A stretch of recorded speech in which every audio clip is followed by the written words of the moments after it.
Hi, she's Katie Proctor, the owner of BwP Picks here in Portland, Oregon. And this is writer and critic Douglas Wolk. And there's a couple comics that came out this week that we're really excited about and want to talk about. We're going to start with Abbott.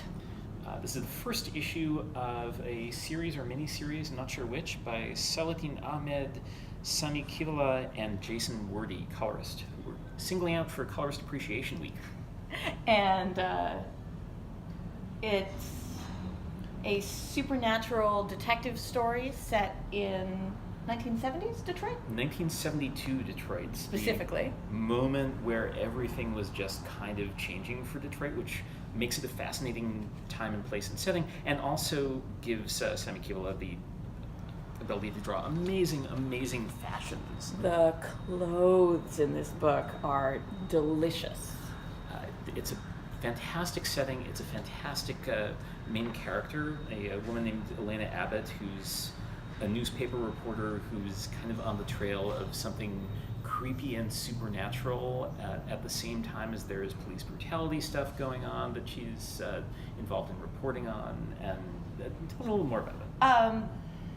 I don't know that I've got more than that. So yeah, she is a single woman in Detroit. She is grieving the death of her husband, and she is being the only black reporter on the Detroit newspaper, and yeah, grappling with all of that.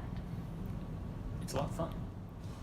So the other comic we're talking about this week is this one, Sex Criminals number 21 by Matt Fraction and Chip Zdarsky, the first of a new storyline. This is the version of the cover that we can actually show you on this. There's also an amazing alternate cover by Chris Anka that is much more X-rated.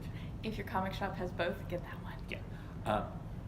What I love so much about Sex Criminals is that since the beginning it has gone so far from how it originally presented itself as this sort of like light, wacky sex comedy with like bank robbing and stuff, and now it's just this incredibly bleak comedy about feelings. It was never a light sex comedy. But it presented as one. Started with paternal death. Yes, it did.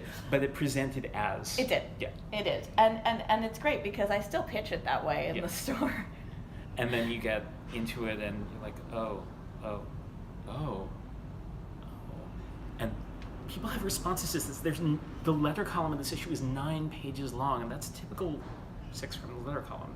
Including, of course, recountings of finding porn in the woods, which is an ongoing theme. Yeah.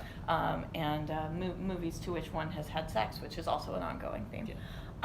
So this is, we're picking up 6 months after the end of the last arc. Gosh, can I spoil the end of the last arc? Yeah. All right, so the end of the last arc, John and Susie broke up. It was devastating. And here we catch them separately in their separate stories, having their separate post-breakup lives, and as well as catching up on a few other characters.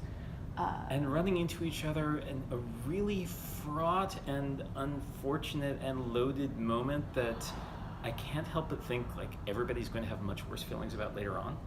They all play very nice. Yeah. I'd be so mad. Yeah. All right. Great Sex comic. Criminals, great comic. New arc. If you've been reading in trade, this is a great point to jump on in singles and get that 9-page letter column. Yeah. Join the Brimpers. It's the place to be. And as we mentioned earlier, this is also Colorist Appreciation Week. So shall we shout out a couple of our favorite colorists? Sure. I'm going to shout out today store regular and my friend Kelly Fitzpatrick, who is an amazing colorist working on all kinds of things, one of which is Archie, which is also the name of her new dog. Hi, Kelly and Archie. And I'm going to shout out Jordi Belair, who works on all kinds of projects, including Batman, and can make things look very straightforward but beautifully and straightforwardly done, or it can just go way, way out and make things psychedelic and spectacular and gorgeous, and I just love looking at anything she colors. Give a shout out in the comics to your favorite colorist. We would love to know. Thanks so much. Have a good week.